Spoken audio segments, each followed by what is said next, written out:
Hello, in this video I'm gonna show you how to connect to Tidal on JBL Authentics 300. To connect to Tidal on JBL Authentics 300, open JBL One app on your phone and then select a speaker. I'm selecting my speaker and then click on in-app music and press on plus next to Tidal. Now press on X and go to Tidal.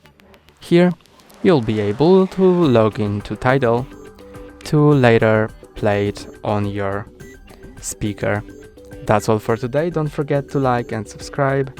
See you next time.